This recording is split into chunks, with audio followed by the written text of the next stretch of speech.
지난 편에서 세율 숫자만으로 판단하기 어렵다는 이야기를 했습니다. 15.4%와 22%는 서로 다른 과세 방식 안에서 작동하고 상황에 따라 실제 부담이 달라집니다. 그런데 인터넷에서 이 주제를 검색하면 한 가지 패턴이 보입니다. 대부분의 글이 ISA나 연금 계좌를 절세 상품으로 소개합니다. 비과세 한도가 얼마다, 세액공제가 얼마다, 이 상품을 쓰면 세금을 얼마나 아낄 수 있다는 식입니다. 틀린 말은 아닙니다. 하지만 이런 설명만 보면 중요한 것을 놓치게 됩니다.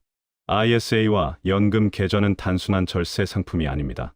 특정 조건에서만 혜택을 주고 그 조건을 벗어나면 페널티가 붙는 구조입니다.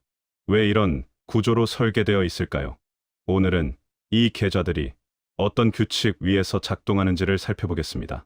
ISA와 연금 계좌를 이해하려면 먼저 이 계좌들이 왜 만들어졌는지를 생각해 볼 필요가 있습니다. 정부 입장에서 생각해 봅시다. 사람들이 소비만 하고 저축을 안 하면 장기적으로 문제가 생깁니다. 노후 자금이 부족해지면 복지 지출이 늘어납니다. 자본시장에 자금이 유입되지 않으면 경제 성장에도 영향이 있습니다. 그래서 정부는 인센티브를 만듭니다. 특정 조건을 지키면 세금 혜택을 주겠다는 약속입니다. 그 조건은 간단합니다. 돈을 일정 기간 동안 묶어두라는 것입니다. 이렇게 생각해 보면 됩니다. 계약서와 비슷합니다. 정부는 혜택을 제공하고 개인은 조건을 이행합니다. 조건을 지키면 보상을 받고 어기면 페널티가 있습니다. ISA와 연금 계좌는 이 계약의 조건이 다릅니다. 그래서 혜택도 페널티도 다릅니다.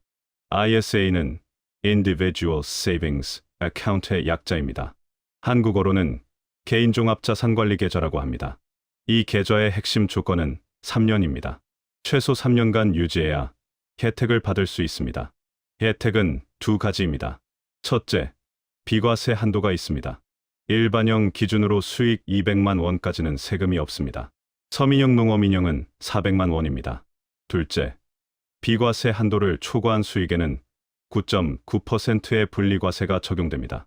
일반 계좌에서 국내 상장 해외 ETF 수익에 붙는 15.4%보다 낮습니다. 그리고 종합과세로 넘어가지 않습니다. 페널티는 무엇일까요? 3년 전에 해지하면 혜택이 사라집니다. 그동안 받았던 비과세 저율과세 혜택을 토해내야 합니다. 일반 계좌로 투자했던 것과 같아지는 겁니다. 그리고 한 가지 더. ISA는 만기가 있습니다. 3년이 되면 만기가 도래하고 선택을 해야 합니다. 해지하고 돈을 찾거나 연금 계좌로 이전하거나 다시 3년짜리로 재가입하거나 3년마다 정산이 일어나는 구조입니다. 납입 한도도 있습니다. 연간 2천만 원, 총 1억 원까지만 넣을 수 있습니다. 이 한도를 초과하는 자금은 ISA에 담을 수 없습니다. 정리하면 ISA는 이런 구조입니다. 3년간 자금을 묶어두면 세금 혜택을 주겠다. 단, 중간에 깨면 혜택은 없다. 그리고 넣을 수 있는 금액에는 한도가 있다. 중기 자금을 특정 기간 동안 유도하려는 설계입니다. 연금저축과 IRP는 ISA보다 조건이 훨씬 깁니다. 핵심 조건은 55세입니다. 55세 이후에 연금 형태로 수령해야 혜택을 받습니다. 혜택은 세 가지입니다. 첫째, 과세연입니다.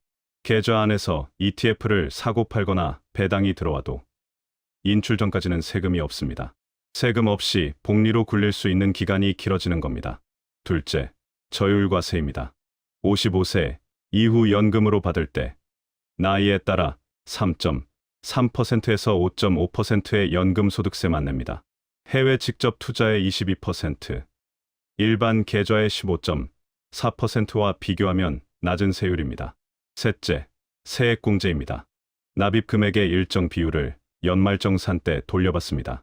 연금저축과 IRP 합산 연 900만 원 한도로 최대 16.5%까지 공제됩니다.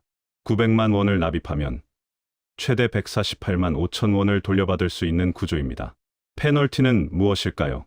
55세 전에 중도 인출하면 기타 소득세 16.5%가 붙습니다. 그동안 받았던 세액공제도 추징됩니다. 돈을 급하게 꺼내야 하는 상황이 오면 받았던 혜택을 모두 토해내는 겁니다. 정리하면 연금 계좌는 이런 구조입니다. 55세까지 돈을 묶어두면 세금을 미루고 낮추고 일부는 돌려주겠다. 단, 중간에 꺼내면 모든 혜택을 반환해야 한다. 장기 자금을 노후까지 봉인하려는 설계입니다. ISA와 연금 계좌를 나란히 놓고 보면 하나의 패턴이 보입니다. 혜택이 클수록 제약도 큽니다. ISA는 3년만 묶으면 됩니다. 대신 혜택은 비과세 200만 원과 9.9% 저율과세입니다. 연금 계좌는 55세까지 묶어야 합니다. 대신 혜택은 과세연 3.355% 저율과세, 그리고 세액공제까지. 묶는 기간이 길수록 혜택이 커지는 구조입니다. 반대로 말하면 혜택을 받으려면 그만큼 유동성을 포기해야 합니다. 이건 상품 비교의 문제가 아닙니다. 자금의 성격을 정의하는 문제입니다. 이 돈을 언제 쓸 것인가? 3년 후인가? 55세 이후인가? 아니면 시점이 정해지지 않았는가? 자금의 성격이 정해지면 계좌는 따라옵니다. 자금의 성격을 정하지 않은 채 계좌를 고르면 혜택을 제대로 받지 못하거나 예상치 못한 페널티를 맞을 수 있습니다. 이쯤에서 처음 이야기로 돌아가 봅시다. ISA와 연금 계좌를 절세 상품으로만 보면 무엇을 놓치게 될까요? 첫째, 조건을 보지 않게 됩니다. 비과세 얼마, 세액공제 얼마라는 숫자에 집중하면 그 숫자를 받기 위해 무엇을 포기해야 하는지가 보이지 않습니다. 둘째, 자금 성격과의 불일치가 생깁니다. 당장 3년 안에 쓸 수도 있는 돈을 연금 계좌에 넣으면 급하게 꺼낼 때 페널티를 맞습니다. 10년 넘게 안 쓸 돈을 ISA에만 넣으면 3년마다 정산하면서 복리 효과가 끊깁니다. 셋째, 한도를 무시하게 됩니다. ISA는 총 1억 원 한도입니다. 연금저축과 IRP는 세액공제 한도가 연 900만 원입니다. 이 한도를 초과하는 자금은 다른 곳에 담아야 합니다. ISA와 연금 계좌는 절세 상품이 아니라 절세 규칙입니다. 규칙을 지키면 보상이 있고 어기면 페널티가 있습니다. 이 규칙이 나에게 맞는지 확인하지 않으면 절세가 아니라 손해로 이어질 수 있습니다. 지금까지의 내용을 정리하면 이렇습니다. ISA는 3년 이상 중기 자금을 유도하는 구조입니다. 비과세 한도와 9.9% 저율과세라는 혜택이 있지만 3년 전 해지 시 혜택이 사라지고 납입 한도가 있습니다. 연금 계좌는 55세 이후 장기 자금을 봉인하는 구조입니다. 과세연, 저율과세, 세액공제라는 혜택이 있지만 중도 인출 시 페널티가 크고 자금이 오래 묶입니다. 계좌 선택의 기준은 어떤 계좌가 더 좋은가가 아닙니다. 이 돈을 언제 쓸 것인가입니다. 자금의 성격이 정해지면 계좌는 자연스럽게 따라옵니다. 자금의 성격 없이 계좌를 먼저 고르면 혜택과 제약의 불일치가 생깁니다. 오늘 이야기한 것은 ISA와 연금 계좌의 구조였습니다. 이 계좌들이 단순한 상품이 아니라 특정 조건에서만 혜택을 주는 규칙이라는 것을 살펴봤습니다. 하지만 여기서 질문이 생깁니다. 그렇다면 ISA가 해외 직접 투자보다 더 좋은가? 이 질문은 아직 불완전합니다. 왜냐하면 이 질문에는 숨겨진 전제들이 있기 때문입니다. 투자 기간은 얼마인가? 중간에 팔 계획이 있는가? 투자 규모는 어느 정도인가? 달러가 필요한가? 이 전제들이 다르면 같은 데이터를 보고도 결론이 달라집니다. 그래서 이 논쟁이 끝나지 않는 겁니다.